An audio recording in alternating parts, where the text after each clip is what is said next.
నమస్తే welcome to our channel. నేను మీ పద్మావతి. చిలుకూరు బాలాజీ టెంపుల్లో జరిగిన హిందూ అర్చకుల మీద ఎందుకని ఇలా చేస్తున్నారు అనే దానిపైన ఎంతో మంది ఇప్పుడు బయటకు వచ్చి మాట్లాడడం అయితే జరుగుతుంది. మరి దానికి సంబంధించిన కేసుని ఈ రోజు నరేష్ శుంకర గారు ఆ కేసుని దగ్గరుండి ఆయనే దాన్ని అంతా కూడా చూసుకుంటున్నారు. అసలు ఏంటి అతను ఎందుకని ఇంత క్రూషియల్ కేసుని ఇప్పుడు అతను టేక్ ఆఫ్ చేసుకోవడం వల్ల మరి ఎదురయ్యే ఏమై ఉంటాయో అన్నిటి గురించి తెలుసుకునే ప్రయత్నం చేద్దాం. అయితే ఈ రోజు మనతో పాటు హైకోర్టు అడ్వకేట్ నరేష్ శుంకర గారు ఉన్నారు. మరి ఆయనతో మాట్లాడి పూర్తి వివరాలు తెలుసుకునే ప్రయత్నం చేద్దాం. అండ్ మీరు కూడా చూసేయండి. నమస్కారం సార్. నమస్తే అండి. సార్, యాక్చువల్‌గా ఇప్పుడు ప్రెజెంట్ సిట్యుయేషన్స్‌లో చూసుకుంటే హిందువుల మీద ఎక్కువగా దాడులు జరుగుతున్నాయి. ప్రత్యక్షంగా కావచ్చు, పరోక్షంగా కావచ్చు, హిందువుల మీద, హిందూ దేవాలయాల మీద కూడా. అలాంటిది ఇప్పుడు చిలుకూరు బాలాజీ టెంపుల్‌లో ప్రధాన అర్చకుల మీద జరిగిన ఈ దాడి అనేది హిందువులందరూ మనోభావాలు దెబ్బతీసినాయి. మరి ఇలాంటి క్రూషియల్ టైంలో ఈ కేస్‌ని మీరు టేక్ ఔట్ చేసి మరి దగ్గరుండి ఈ కేసు అన్నిటిని కూడా మీరు చూసుకుంటున్నది జరుగుతుంది. మరి ఇటువంటి పరిస్థితుల్లో అసలు ఈ కేస్‌ని ఏ విధంగా చూడొచ్చంటారు? మరి ఇంత క్రూషియల్ కేస్‌ని మీరు తీసుకున్నారు కదా! మరి హిందువులకి న్యాయం చేయగలుగుతారా? ఇప్పుడు ఇక్కడ మనం చూడాల్సింది ఏంటి అంటే గనక మీడియా ట్రయల్ అనేది జరగకూడదు. అంటే కేసు యొక్క పూర్వాపరాలు తెలియకుండా ఏదో ఒకటి జరిగింది కాబట్టి, తెలుగు రాష్ట్రాల ముఖ్యమంత్రులు కాల్ చేస్తున్నారు కాబట్టి, ఆయన ప్రధాన అర్చకులు కాబట్టి ఆబ్వియస్‌లీ ఏం జరిగింది ఏంటి అని చెప్పి అని కనుక్కోవడం జరుగుతుంది. ఆయన చేసే కార్యక్రమాలు కూడా చాలా గొప్పగా ఉంటాయి కాబట్టి, అందులో నేను ఎటువంటి తప్పు పట్టట్లేదు. కానీ దాడి జరిగింది అని అంటున్నారు. నిజంగా దాడి జరిగింది అనడానికి అక్కడ ఉన్న ఆధారాలు ఏంటి అనేది మొదటగా మనం అందరం కూడా పరిగణించాల్సిన విషయం. ఇప్పుడు ఈ వీడియో ఏదైతే గనక సోషల్ మీడియాలో గాని చక్కర్లు కొడుతుందో, ఆ వీడియోని చిత్రీకరించింది ఎవరు? అక్కడికి వెళ్ళినటువంటి వ్యక్తులు.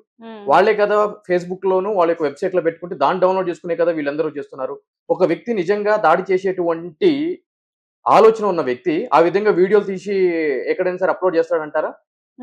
ఒకవేళ ఇలా కూడా అయ్యుండొచ్చు కదా! అంటే ఇక్కడి నుంచి మేము కూడా మా ప్రతాపం చూపిస్తాము. మేమెవరికీ భయపడము అనే విధంగా కూడా ఇది చేసుండొచ్చు కదా! ఇలాగెందుకు చూడకూడదు? యెస్. మీరు చెప్పిందనుకో అలా కూడా హ్మ్. చూడొచ్చు. హ్మ్. నేనేమంటానంటే ఆ విధంగా చూసినా కూడా అక్కడ హ్మ్. కొట్టినటువంటి విజువల్స్ మీకు కనిపించినాయా అని చెప్పి నేను అడుగుతున్నాను మీకు. హ్మ్. రైట్? అక్కడ ఏదో ఒక డిస్కషన్ జరుగుతుంది.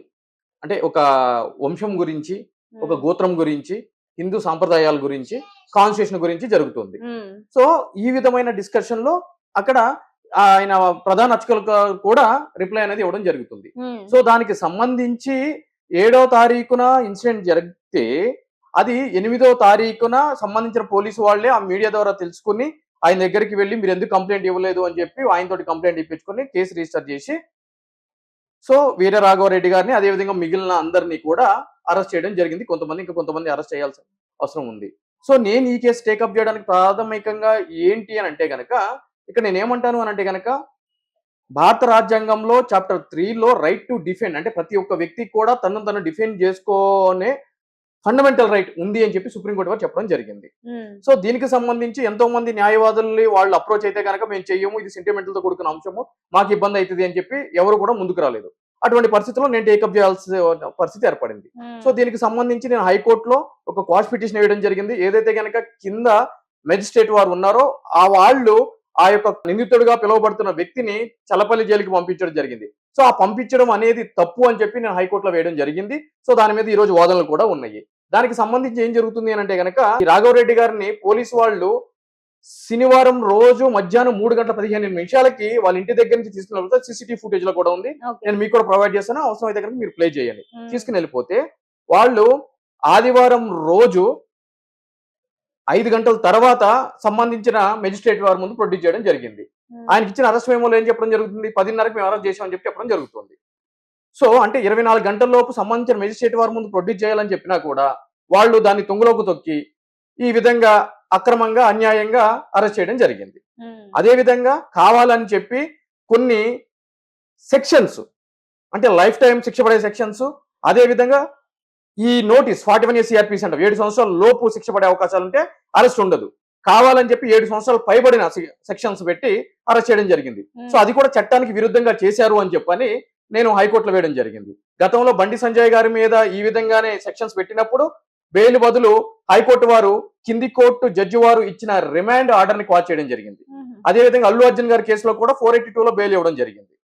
సో, ఈ కేసులన్నింటినీ కూడా కన్సిడర్ చేసుకుంటా సో, నా క్లయింట్ కూడా ఆ విధంగానే అన్యాయం జరిగింది కాబట్టి సో, కోర్టు ముందు పెద్ద, చిన్న, గొప్ప ఇవన్నీ తేడా ఉండవండి. Article 14 equality before law. So, నా క్లయింట్ కేసు కూడా ఆ విధంగానే ఉంటది కాబట్టి కింది జడ్జి ఇచ్చిన ఉత్తర్వుల్ని కొట్టివేయాలని చెప్పి నేను కోర్టులో వేయడం జరిగిందండి. సో హిందువులకు ఏ విధంగా న్యాయం చేస్తారు అని అంటే కనుక ఇక్కడ మనం మాట్లాడుకోవాల్సింది ఏంటంటే కనుక ఇంకా ట్రయల్ జరగాలి. సో ట్రయల్ జరిగిన తర్వాత అసలు ఏం జరిగింది నాకు కూడా పూర్తిగా తెలియదు ఏం జరిగింది అని చెప్పని. ఏం జరిగింది, అసలు నిజంగా కొట్టారా కొట్టలేదా, వీళ్ళు ఎక్కడికి ఎందుకు వెళ్లాల్సి వచ్చింది అని చెప్పి ఈ విషయాలన్నీ కూడా మనం ట్రయల్లో మాట్లాడుకోవాల్సిన అంశాలు. ఇవన్నీ కాకుండా ముందుగానే మనం ఎమోషన్స్ మీద మీడియా ట్రయల్స్ మీద ఆధారపడి దాడి జరిగింది, ఏదో జరిగిపోయింది, ఇది అన్యాయం, అక్రమం, కఠినమైన శిక్షలు విధించాలి అని అంటే గనక ప్రతిరోజు కూడా ఎన్నో నేరాలు ఘోరాలు జరుగుతూ ఉన్నాయి. అవన్నిటిలో కూడా ఈ యొక్క క్రిమినల్ మేజర్ యాక్ట్ ప్రకారమే కదా కేసులు రిజిస్టర్ చేస్తున్నారు. అంతే తప్ప నేనేదో సీఎం అని చెప్పి, నేను పిఎం అని చెప్పి, నేను రాష్ట్రపతి అని చెప్పి ప్రత్యేకమైన చట్టాలు అయితే కనుక ఏం లేవు కదా. వాళ్ళని కొడితేనో లేదా దౌర్జన్యంగా వాళ్ళ ఇంటి దగ్గరికి వెళ్తేనో దీని ప్రకారమే కదా. సో చట్టం ముందు అందరూ సమానమే. సో కాబట్టి నిందితుడిగా పిలువబడుతున్న వ్యక్తులకు కూడా కొన్ని హక్కులు ఉంటాయి కాబట్టి ఆ హక్కులు పరిరక్షించడం కోసము ఒక న్యాయవాదిగా నేను ఈ రోజు వీర్రాఘవరెడ్డి గారి తరపున చిలుకూరి ఘటనకు సంబంధించి నేను వాదనలు వినిపిస్తున్నాను. నేను ఓతు తీసుకునేటప్పుడు అడ్వకేట్ గా నాకు చెప్పింది ఒక క్లయింట్ నా దగ్గరికి వచ్చినప్పుడు ఆ క్లయింట్ యొక్క ప్రైవసీని, రైట్స్ ని ప్రొటెక్ట్ చేసే విధంగా నేను బెంచ్ ముందు రిప్రజెంట్ చేయాలి. ఈ రోజు నిర్భయ సంఘటన ఉంది. నిర్భయ సంఘటనలో ఆ నిందితుల తరపున ఏ అడ్వకేట్లను వాదించలేదా? అఫ్జల్ గురు ప్రముఖ టెర్రరిస్ట్, అతని తరపున ఎవరు వాదించలేదా? ఈ రోజు కలకత్తాలో ఆర్జికర్ హాస్పిటల్లో నిందితుడిగా పిలువబడుతున్న వ్యక్తి తరపున ఎవరు వాదించలేదా అడ్వకేట్లు? సో ఇది తప్పు నేను అనేది. అంటే వాళ్ళు చేశారు కాబట్టి వాళ్ళని వాదించడం తప్పు అని చెప్పి అనేది ప్రజల్లో ఉన్న ఆ యొక్క మనస్తత్వం ఏదైతే ఉందో అది పోవాలి అని చెప్పి. అంటే ఎవరి వైపు అయినా సరే వాదన అనేది ఉండాలి అని అంటారు మీ ఉద్దేశం ప్రకారం. అంతే కదండి. ఇప్పుడు అబ్సల్యూట్లీ మీరు తప్పు చేశారని మీకు అవకాశం ఇవ్వకుండా నేను చేసేస్తే ఆ తప్పు మీరు చేయలేనప్పుడు ఒక నిర్దోషిగా ఉండి మీరు మీ యొక్క వర్షన్ వినిపించలేకపోతే మీ జీవితానికి అన్యాయం జరిగినట్టే కదా. అయేషా మీరా కేసులో ఏం జరిగింది, సత్యంబాబు కేసులో మనందరికి తెలిసిన విషయమే. సో ఈ విధంగా నిజ నిజాలు బయటికి రావాలి అంటే కనుక ట్రయల్ జరగాలి. అంటే ఇప్పటికొచ్చి అసలు మీకు ఒక్కసారైనా సరే వాళ్ళతో మాట్లాడారా, లేకుంటే ఇప్పటి వరకు ఇంకా ట్రయల్స్ కూడా ఏం జరగలేదు అంటారా? ట్రయల్స్ అనేది ఇప్పుడు జరగదమ్మా. ఇప్పుడు వరకు ఏంటి అంటే కనుక అరెస్ట్ చేశారు కాబట్టి అరెస్ట్ అనేది అక్రమం అని చెప్పి నేను వాదించబోతున్నాను హైకోర్టు. మరి ఎప్పుడు అంటారు ఈ వాదన అనేది? ఈ వాదన ఇప్పుడు మధ్యాహ్నం 3:30 నిమిషాలకు ఈ రోజు. ఓకే. అయితే ఇప్పుడు ప్రస్తుతానికి అయితే మీరు వాదనకి వెళ్తారు కదా, మరి అక్కడ ఇరువురిని కూడా తీసుకొచ్చే అవకాశాలు ఉన్నాయా? రావమ్మ, ఎందుకంటే హైకోర్టులో వాదిస్తున్నాం కాబట్టి ఇరువురిని తీసుకొచ్చే అవకాశం ముందు ట్రయల్ కోర్టులోనే అటువంటి సౌకర్యం ఉంటుంది. అది కూడా ట్రయల్ అప్పుడు జరుగుతుంది. అంతే తప్ప బెయిల్ ఆర్గ్యుమెంట్స్ అప్పుడు నిందితులను ప్రవేశపెట్టడాలంటూ ఏముండవు.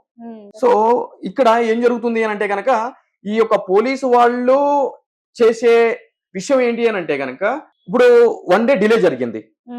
ఆయన కంప్లైంట్ ఇవ్వలేదు, వీళ్ళే ఆయన దగ్గర కంప్లైంట్ తీసుకోవడం జరిగింది.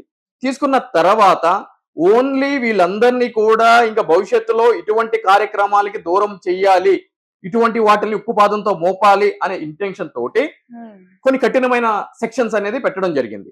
పెట్టిన తర్వాత అతన్ని అరెస్ట్ చేసిన 2వ రోజు కూడా ఎటువంటి వారెంట్ లేకోకుండా వాళ్ళ ఇంటి దగ్గరికి వచ్చి వాళ్ళ యొక్క కార్లు, వస్తువులు బలవంతంగా తీసుకెళ్లిపోవడం జరిగింది. తీసుకుని వెళ్ళిపోయి మళ్ళీ ఏం చెప్తారు వాళ్ళు, మాకు ఫర్దర్ కస్టడీ కావాలి, ఎందుకు అని అంటే కనుక వాళ్ళు ఉపయోగించిన కార్లు అవన్నీ మేము సీజ్ చేయాలి అని చెప్పాను. సో ఇవన్నీ కూడా సీసీటీవీ ఫుటేజ్ ఉన్నాయి. నేను ఏమంటున్నాను అంటే కనుక చట్ట ప్రకారం నడుచుకోవడంలో ఎటువంటి తప్పు లేదు. కానీ వాళ్ళు ఏదో చట్ట వ్యతిరేక కార్యక్రమాలకు పాల్పడ్డారని చెప్తున్న మీరే చట్టాన్ని చేతిలోకి తీసుకోవడం ఎంతవరకు కరెక్ట్?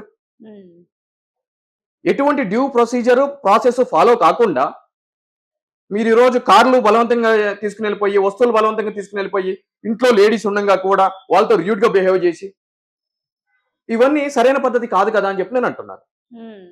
సో అన్యాయం ఎక్కడ జరిగినా ఎవరికి జరిగినా కూడా ఖండించాల్సిన అవసరం ఆవశ్యకత ఉంది. కానీ నిజ నిజాలు తెలుసుకున్న తర్వాత ఇవన్నీ కూడా మనం చెయ్యాలి అని చెప్పని అంటున్నాను. కంటి చూపుతో చూసే అన్ని కూడా నిజం కాదు అని చెప్పని అంటున్నాను. అది నేను చెప్పదలుచుకున్నాను. ఓకే. సో విన్నారు కదండి. అయితే నరేష్ శంకర గారు చెప్పేదాని ప్రకారం చూసుకుంటే గనక అసలు నిజాలు అనేవి బయటికి రాకుండా ఒక వీడియో చూసైతే ఒకరు తప్పు చేశారు, వీళ్ళు ఒప్పు చేశారని ఎవరిని మనం తేల్చి చెప్పలేము. న్యాయం విషయంకి వస్తే గనక న్యాయం విషయంలో అందరూ సమానమే. మరి ఎవరు తప్పు చేశారు అని తెలిసేంత వరకు మనం ఎవరిని తప్పు పట్టలేం కాబట్టి అంతవరకు వేచి చూడాలని చెప్తున్నారు.